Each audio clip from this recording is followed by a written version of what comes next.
오늘 우리에게 주시는 하나님의 말씀은 구약 성경 출애굽기 6장 6절에서 8절까지의 말씀입니다. 그러므로 이스라엘 자손에게 말하기를 나는 여호와라 내가 애굽 사람의 무거운 짐 밑에서 너희를 빼내며 그들의 노역에서 너희를 건지며 편팔과 여러 큰 심판들로서 너희를 속량하여 너희를 내 백성으로 삼고 나는 너희의 하나님이 되리니 나는 애굽 사람의 무거운 짐 밑에서 너희를 빼낸 너희의 하나님 여호와인 줄 너희가 알리라.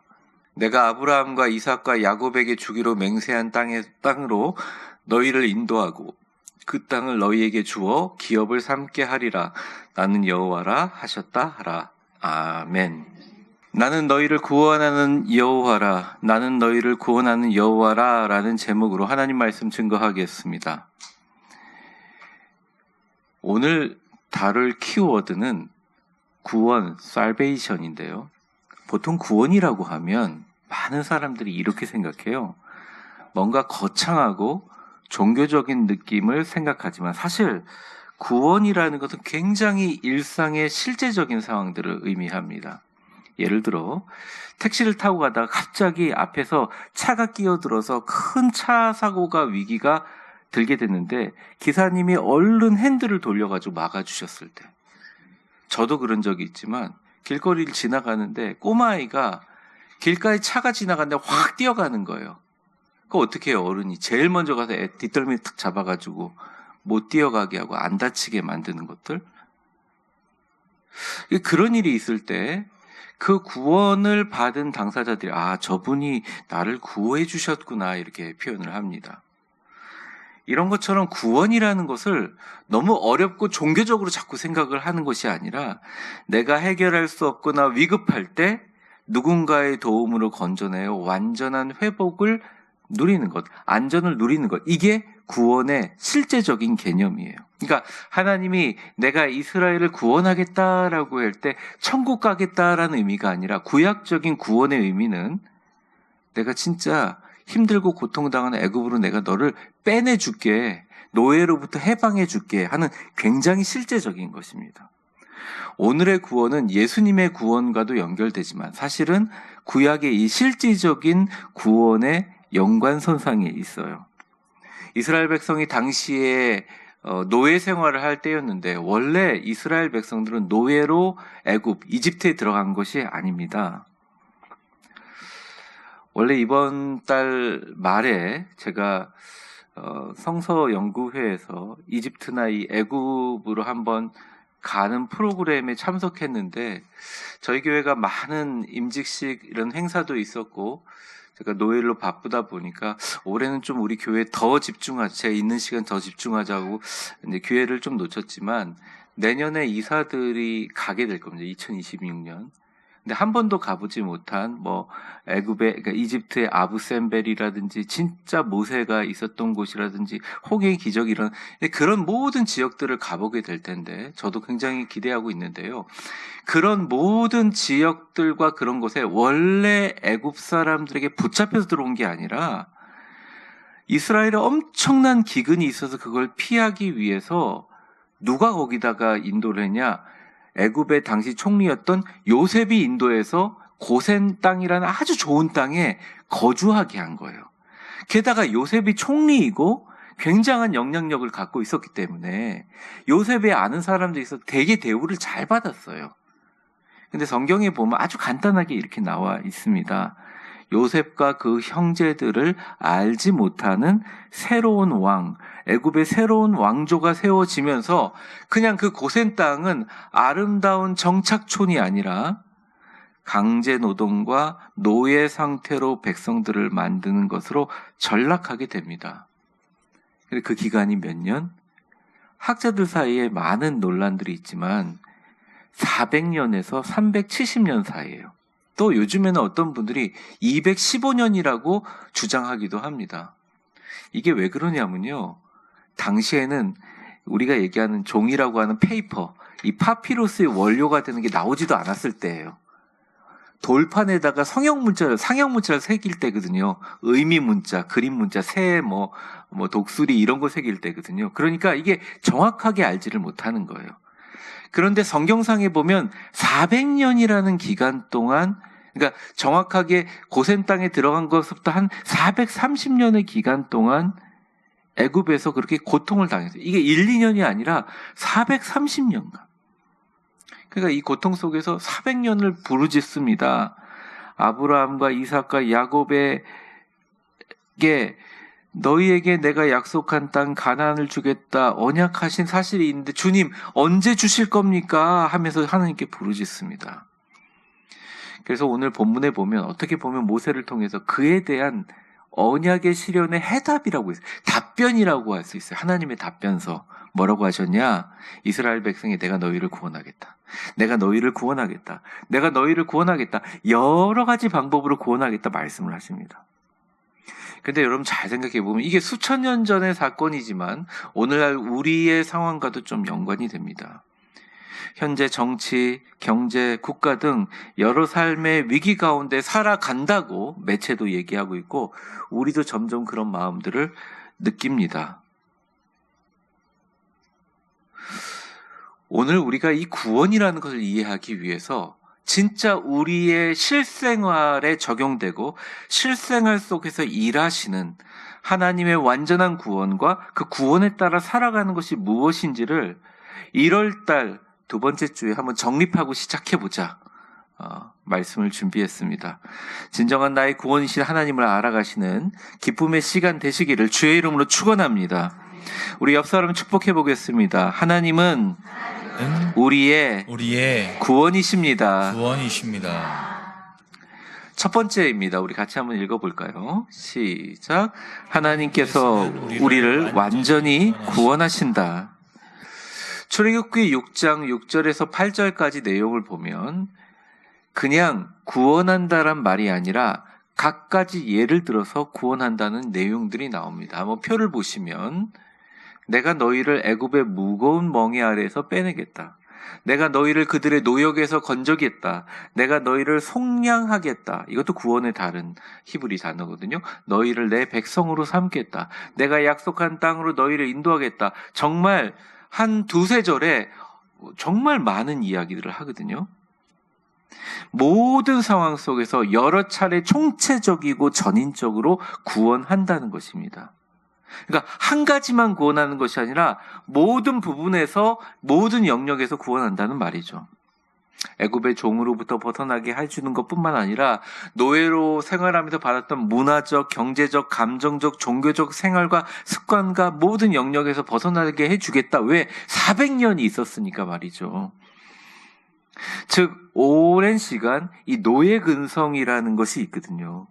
내가 너희를 구원하겠다 라고 했을 때 예를 들어 이 노예 근성이 우리가 이제 동남아시아 가게 되면 동남아시아를 비하하고 싶은 생각은 없지만 예를 들어 오랜 기간 유럽이나 스페인이나 영국으로부터 지배를 받았던 그 민족들이 독립을 해서 하게 되면 우리나라가 갖고 있는 어떻게 보면 국가적 정직성이라든지 물건을 팔 때 바가지를 안 씌우려는 이런 겉과 속이 다른 것들이 다른 데보다 상당 그런 도덕 지수가 낮습니다.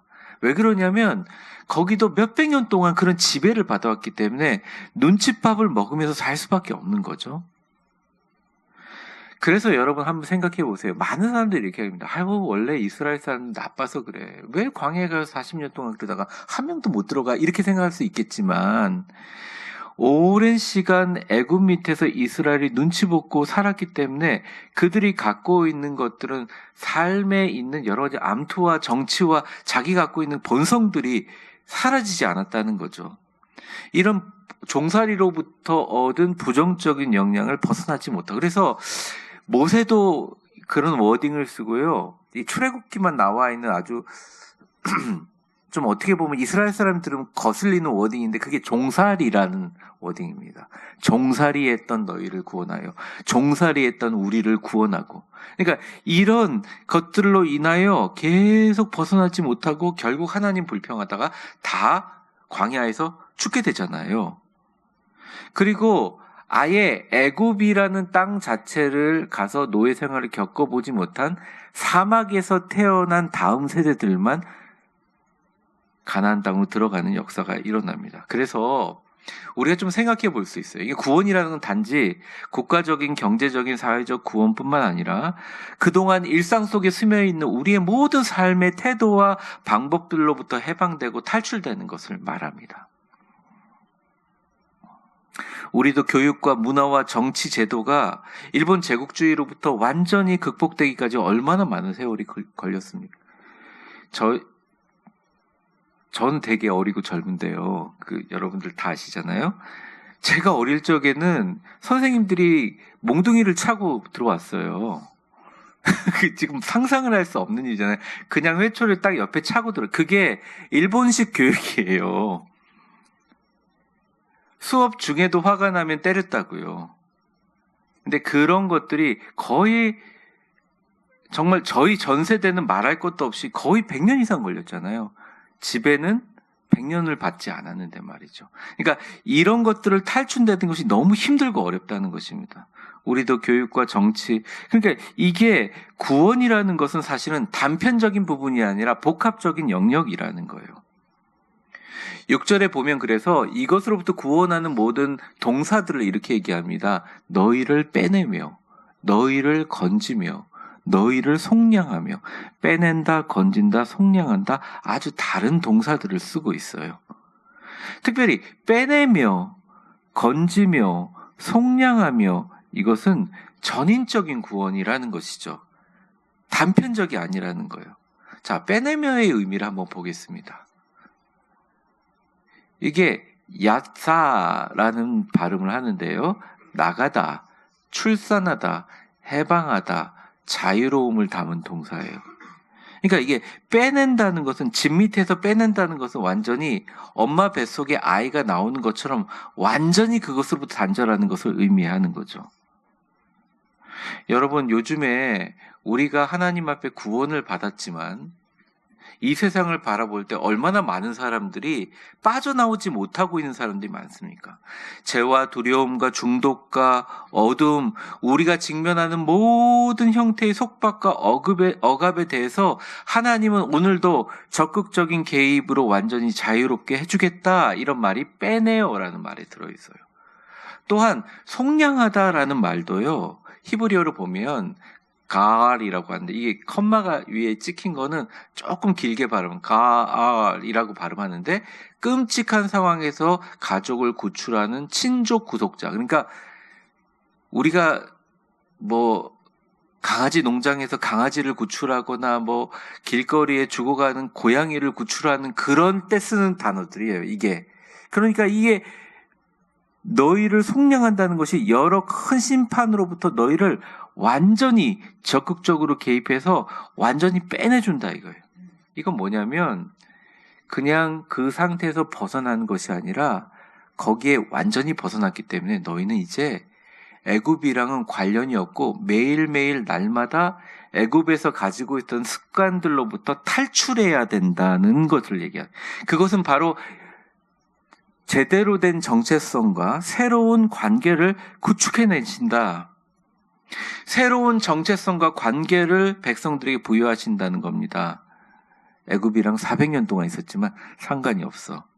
영원한 복된 삶과 영원한 소망의 약속의 땅으로 완전히 새로운 자아, 완전히 새로운 관계를 내가 너와 형성해 줄게 라고 하는 의미가 구약의 구원에 다 들어가 있다는 거예요. 그래서 7절에 말합니다. 이거는 우리 같이 한번 읽어볼게요. 시작.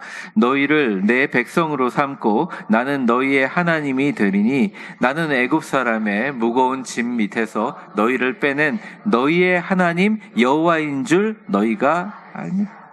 너희는 내 백성이고 나는 너희의 하나님이 되리니. 그러니까 만들어진다, 과정 아니 된다, 이렇게 얘기해 버립니다. 하나님의 단정하는 단정법이죠. 나는 무거운 짐에서 너희를 빼낸 너희의 하나님이다. 이 중요한 핵심은 해방되는 게 중요한 핵심이 아니라, 애굽으로부터 벗어난 것이 중요한 것이 아니라, 진정한 구원은 하나님께서 너희를 나의 백성으로, 나의 자녀로 관계성을 갖게 해주신다라고 이야기하는 것입니다. 여러분, 출애굽의 사건이 참 성서적으로 신학적으로 중요한 이유는요. 당시의 출애굽에서 수많은 고통당하는 400년간의 350년이라고 하지만 그 백성들이 잘 구원받아서 또 팔레스타인이라는 가나안 땅이라는 곳에 정착하게 되는 역사의 과정으로만 보는 분들도 있는데 그렇게 볼 수도 있지만 사실은 출애굽은요. 어떻게 보면 죄와 사망의 권세에서 매였던 우리들을 그 죽음의 권세에서 구원하게 만드신 예수 그리스도의 십자가의 예표예요. 그래서 여러분 출애굽기를 공부하다 보면 많은 그런 예표들이 나와 있습니다. 아주 대표적인 것이 그 출애굽한 광야의 백성들이 막 여러 가지 병으로 죽어갈 때 장대에다가 불뱀을 달잖아요. 그리고 그 상징이 지금도 구급차에 달려있는 그 의로의 상징이 되잖아요. 그런 모든 장대라든지 또 모세가 하던 모든 행위들이 예수 그리스도로 연관됩니다. 왜 그러냐면 제가 그냥 설명을 아주 간단하게 해볼게요. 이 구원은 말 그대로 애굽의 종살이로부터 구원받아서 하나님 뭐라 그랬습니까? 너희는 내 백성이다. 이제 하나님은 애굽의 하나님을 믿었더라도 상관없어. 나는 너의 하나님이다. 이런 계약 관계가 되죠. 근데 예수님이 오셔서 어떻게 했습니까? 이거보다 더 친밀한 계약 관계가 되죠. 나는 너희의 뭐다? 부모다. 나는 너희의 아버지다. 나는 너희의 가족이고 나는 포도나무고 너희는 가지다라고 완전한 연결. 아버지와 아들, 부모와 자식 관계로 아예 끊을 수 없는 연결로 이루어져요. 그래서 예수 그리스도로 인하여 출애굽에 일어난 완전한 구원의 완성이 이루어지게 된다는 것이에요. 로마서 8장 2절에 보면 이렇게 표현합니다. 같이 한번 읽어보겠습니다. 시작.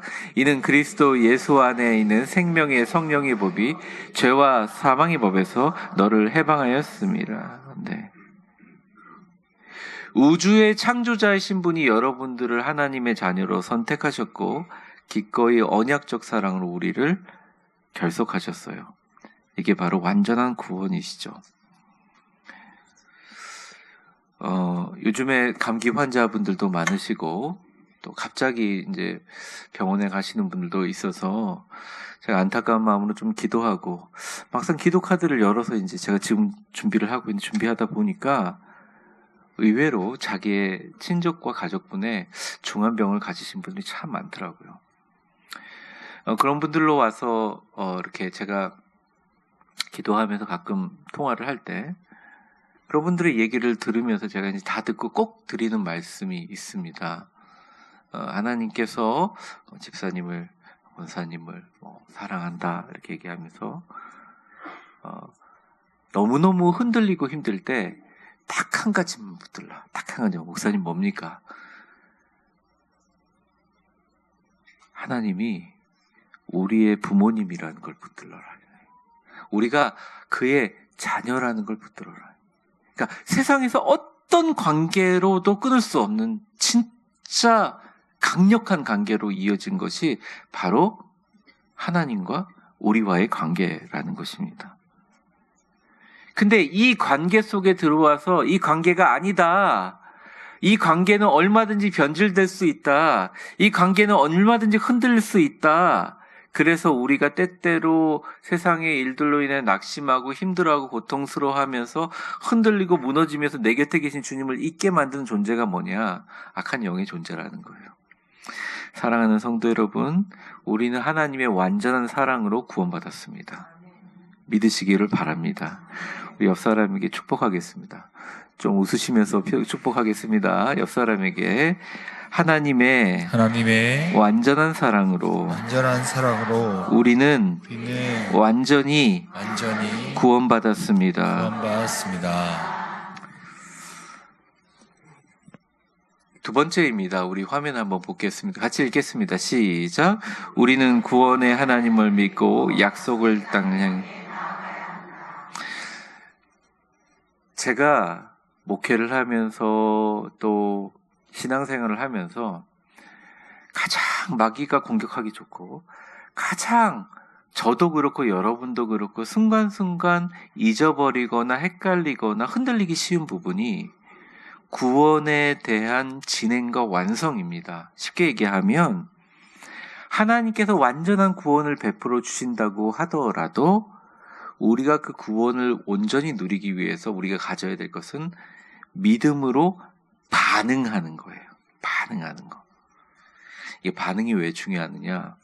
저는 되게 저한테 예의 있게 하는 사람들에게는 정말 더 겸손하게 더 낮추지만 예의가 벗어나게 되면 사실은 그 목회자로서 그 훈련이 제일 힘들더라고요. 그런 분들에게 정말 똑같은 것으로 대하는 게 힘들더라고요. 근데 구약의 하나님, 신약의 하나님을 보면 하나님이 이렇게 수많은 사람들을 공통적으로 사랑하고 똑같이 비를 내리시고 똑같이 축복하시지만 진짜 하나님 앞에 신실한, 예를 들어 다니엘 같은 사람들은 하나님의 자연의 법칙을 어긋나게 하면서까지도 구원해 줘버려요. 다니엘의 새신주구를 보십시오. 우리가 다 죽을지라도 나는 절대 하나님을 배신하지 않겠습니다. 그리하지 아니하실지라도 그래도 하나님 살아계신 걸 우리가 어떻게 부인합니까? 그랬더니 불 속에 들어갔는데 태우로 집어넣는 사람이 다 타 죽었는데도 안 죽어요. 그 안에 또 한 명이 형체가 있었잖아요. 예수님의 현신이라고 보고 있지만 이게 말이 됩니까? 팔레스타인 사자들이 얼마나 굶주려가지고 사람을 죽이기 위해서 굴 속에 집어넣는데요. 멀쩡한 게 말이 됩니까? 무슨 사자들이 집단으로 다이어트 합니까? 그거 아니잖아요. 이게 하나님이 진짜 사랑하고 하나님이 정말 아끼는 사람이기도 하지만 그들이 행했던 모습을 보면 하나님께 절대적인 경의와 아름다운 축복의 모습을 보여줬어요. 하나님이 그걸 잊지 않으세요. 그래서 우리가 믿음으로 반응하는 건 너무 중요합니다. 여러분도 자녀들이 부모님을 더 신뢰하고 행동하면 한 개라도 더 주고 싶어 하는 것 있잖아요. 하나님도 그러한 호의에 관하여 편파적이시다. 저는 말씀드립니다. 이스라엘은 노예 생활에서 벗어난 후에도 광야의 어려움 속에서 수시로 불평하고 애굽으로 돌아가고 싶다 그랬고 위기를 겪을 때마다 홍해 앞에서 먹지 못하는 샘물 앞에서 가나안의 정탐꾼 안에서 불평불만 배고프다고 하니까 하나님은 그래도 자녀들이 찡얼거리니까 만나를 주셨어요. 그런데 만나를 주고 나서 애굽에서 내가 벽돌 굽는 일을 했잖아요. 이스라엘은 특별한 일을 한 거 아니에요. 피라미드 만드는 사실은 벽돌 굽는 노동 착지죠. 앵벌이를 했잖아요. 그런데 이렇게 얘기합니다. 그때 너무 좋았는데 그래도 고기 먹여줬는데 가끔 이렇게 얘기하니 모세도 하나님도 이게 출애굽기에 보면 히브리 원어로 거의 진절머리가 난다라고 생각하면서 메추라기를 하늘에 내려줄 때 표현이 만나를 내려줄 때랑 완전히 달라요. 이게 무슨 말입니까? 몸은 애굽으로부터 탈출했지만 400년 동안 노예로 살았던 자신의 삶의 모습은 출애굽하지 못했다는 거예요. 근데 주님은 오늘 얘기하십니다. 탈출해라. 나는 너희 하나님이다. 라고 얘기합니다. 나는 너희의 구원하는 하나님이라는 사실을 끝까지 붙들고 순종하기를 기대하시고 계신다는 거예요. 근데 여러분, 저나 여러분이나 우리가 갖고 있는 죄악의 본성으로부터 그렇게 쉽게 탈출되기가 어렵습니다. 사람이 완전히 바뀌기를 어려워요. 그럼 우리가 어떻게 해야 될까요? 어떻게 해야 될까요? 포기해야 될까요? 아니면 아닌 척하면서 위선적으로 살아야 될까요? 둘 다 아니라고 성경은 얘기합니다.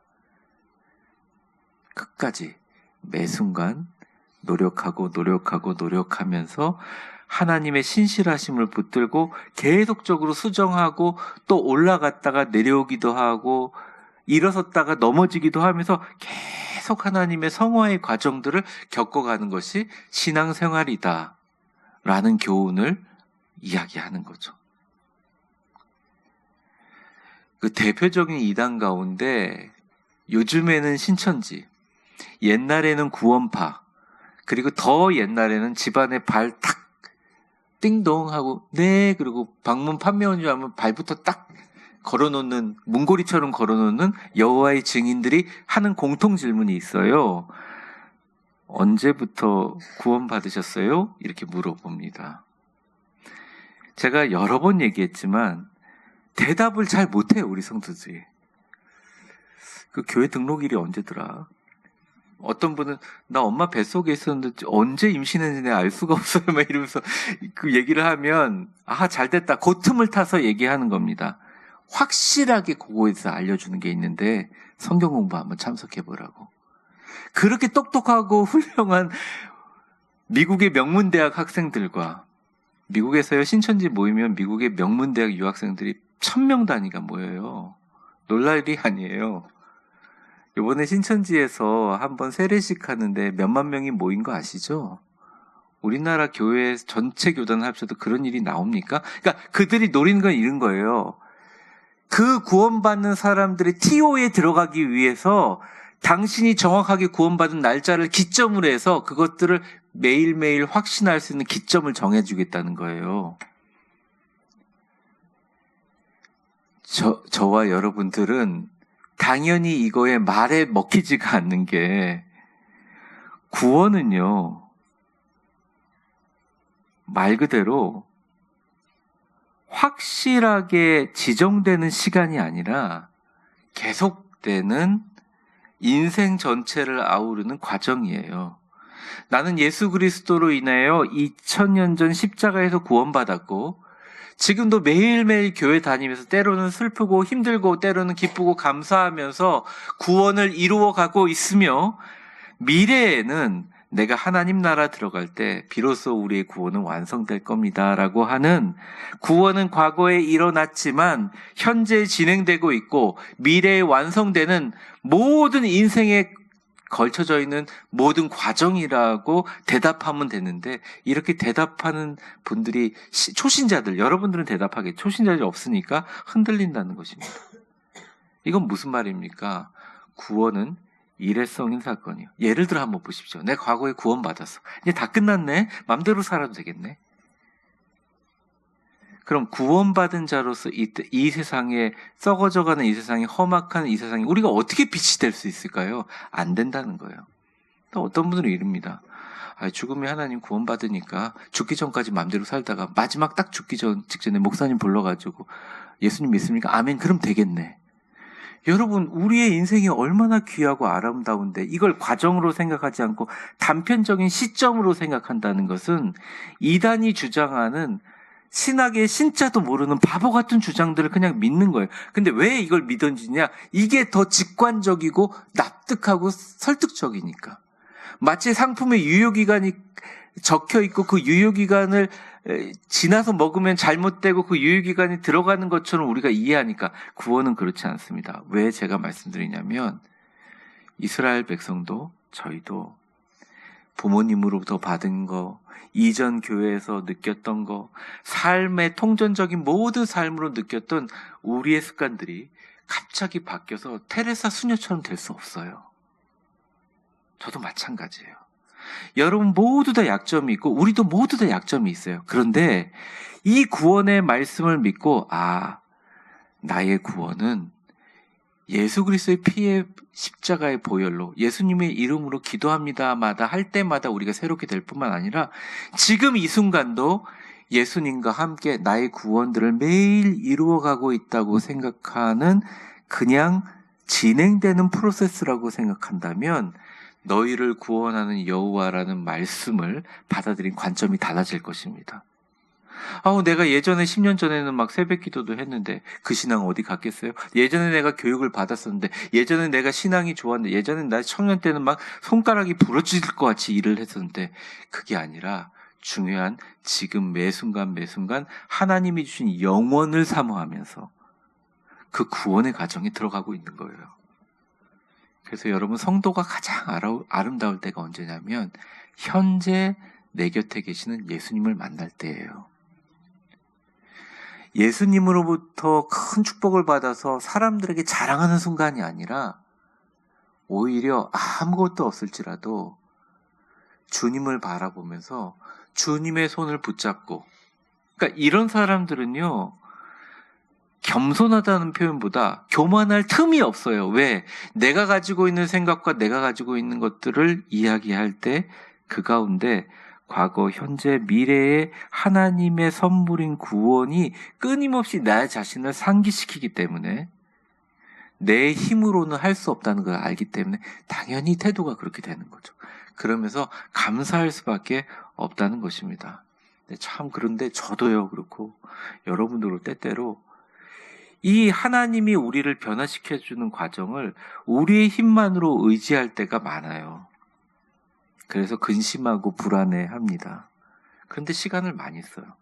여러분, 제가 여러분들을 사랑하고 여러분들을 아낀다 그러면 믿겠습니까? 이렇게 물으면 목사님 무슨 질문을 하는 이렇게 하는 예전에 무슨 교육자에게 무슨 상처를 받았던 제가 7년을 여러분과 같이 있었는데 여러분이 어떤 모습이든지 간에 여러분의 최고의 장점을 찾아내고 여러분들을 위해서 녹음하며 기도하는 사람이라는 것을 제가 굳이 강단에 얘기하지 않아도 여러분 믿어야 될 거 아니에요. 그러니까 하나님과의 관계도 그러는 거예요. 목회자들이 때때로 힘들 때가 그런 거죠. 하나님 왜 저를 안 믿죠? 이러면 이제 하나님 얘기합니다. 넌 날 믿었냐? 이렇게 얘기합니다. 할 말이 없는 거예요. 때때로 저도 흔들릴 때가 많거든요.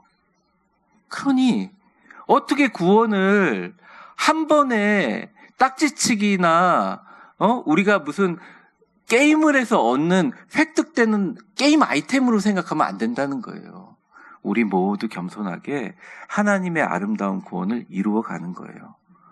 실수할 수도 있고요. 속상할 수도 있고요.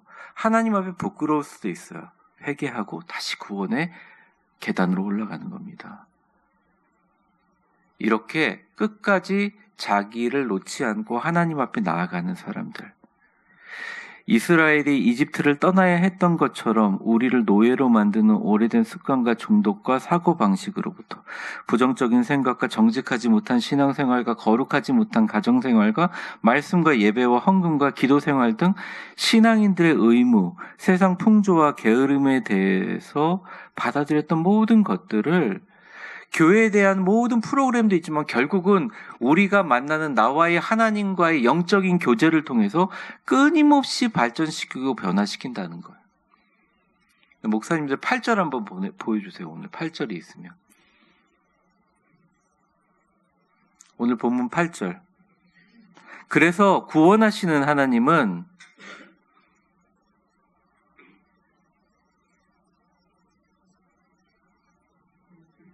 8절 제가 읽어보겠습니다. 내가 아브라함과 이삭과 야곱에게 주기로 맹세한 땅으로, 오늘 마지막 절이에요.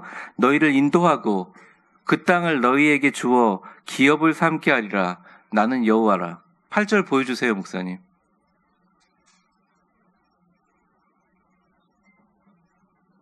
컴퓨터가 잠깐 멈췄나 봅니다. 괜찮아요. 그러면 두세요. 그 구원의 하나님과 함께 2025년 시작하는데 마지막 뭐라고 하십니까? 아브라함과 이삭과 야곱에게 주기로 맹세한 땅으로 너희를 인도하고 그 땅을 너희에게 주어 기업을 삼게 할 것이다. 기업을 삼게 할 것이다. 주님께서 우리에게 말씀하고 계십니다. 말씀을 정리하겠습니다. 하나님의 구원 사역은 더 깊은 관계와 목적 있는 삶으로 우리에게 이어지고 하나님은 우리를 완전히 구원하시는 분이에요. 죄와 사망과 다양한 삶의 무거운 멍에로부터 우리를 빼내실 뿐만 아니라 새 신분과 새 소망으로 인도해 주십니다.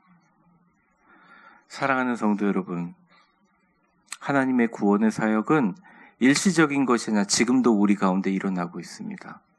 내 삶 속에 매 순간 한 발자국 한 발자국 일어나고 있어요. 지금도 말씀을 듣고 있는 순간 여러분들이 의식하든 의식하지 못하든 여러분이 하나님을 존중하고 믿고 따르지 않을지라도 하나님의 구원의 모든 발걸음은 여러분의 삶에 통전적으로 전반적으로 일어나게 됩니다. 출애굽기 6장 6절 8절까지 주님은 강력하게 선포하십니다. 나는 너희를 구원하시는 여호와니라. 너희를 약속된 땅으로 인도하고 그 땅을 기업으로 주어 기업을 삼게 하리라 하신 여호와의 말씀을 듣고 올 한 해 여러분들 하나님께 큰 소망을 품고 새로운 마음을 품었다면 그 새로운 마음을 실천할 수 있게 하는 것은 매 순간 주님과 함께 느끼는 구원의 역사이다. 8절 보여주세요, 목사님. 아니, 얘기를 하세요. 괜찮아요. 안 나와요? PPT가 사라졌어요? 그럼 우리 본문 자체가 다 없어졌어요? 지금 컴퓨터에서 사라졌어요? 그럼 제가 한번 읽을 테니까 제가 선창을 따라보세요. 내가 아브라함과 이삭과 야곱에게 주기로 맹세한 땅으로 너희를 인도하고 그 땅을 너희에게 주어 기업을 삼게 하리라. 나는 여호와라. 아멘. 여러분의 선조들, 지금까지 여러분들을 위해서 그렇게 피땀 흘리고 눈물 흘렸던, 기도했던 어머니, 아버지, 바울, 예수 그리스도, 다윗, 모세, 모든 사람의 거룩한 이름들이 그토록 기도하고 간구했던 그 아름다운 땅으로 너희를 그 기업으로 인도하시려 하신 하나님. 2020여 년 한 해에도 하나님께서 우리를 빼내시고 인도하시고 함께 하시는 하나님과 함께 여러분이 새해 품었던 그 새 소망 절대 잊지 말고 주님과 함께 승리하는 축복의 한 해, 구원의 한 해 되시기를 주의 이름으로 축원합니다. 기도하겠습니다.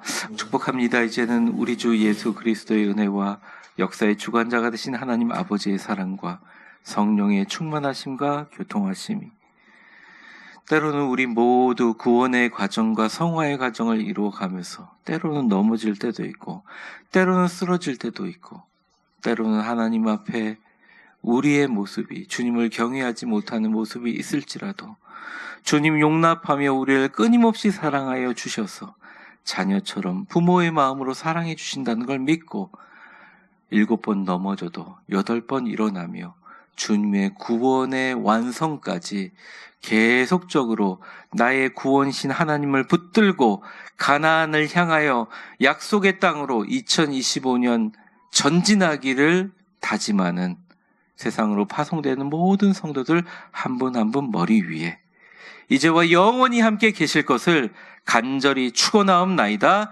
아멘.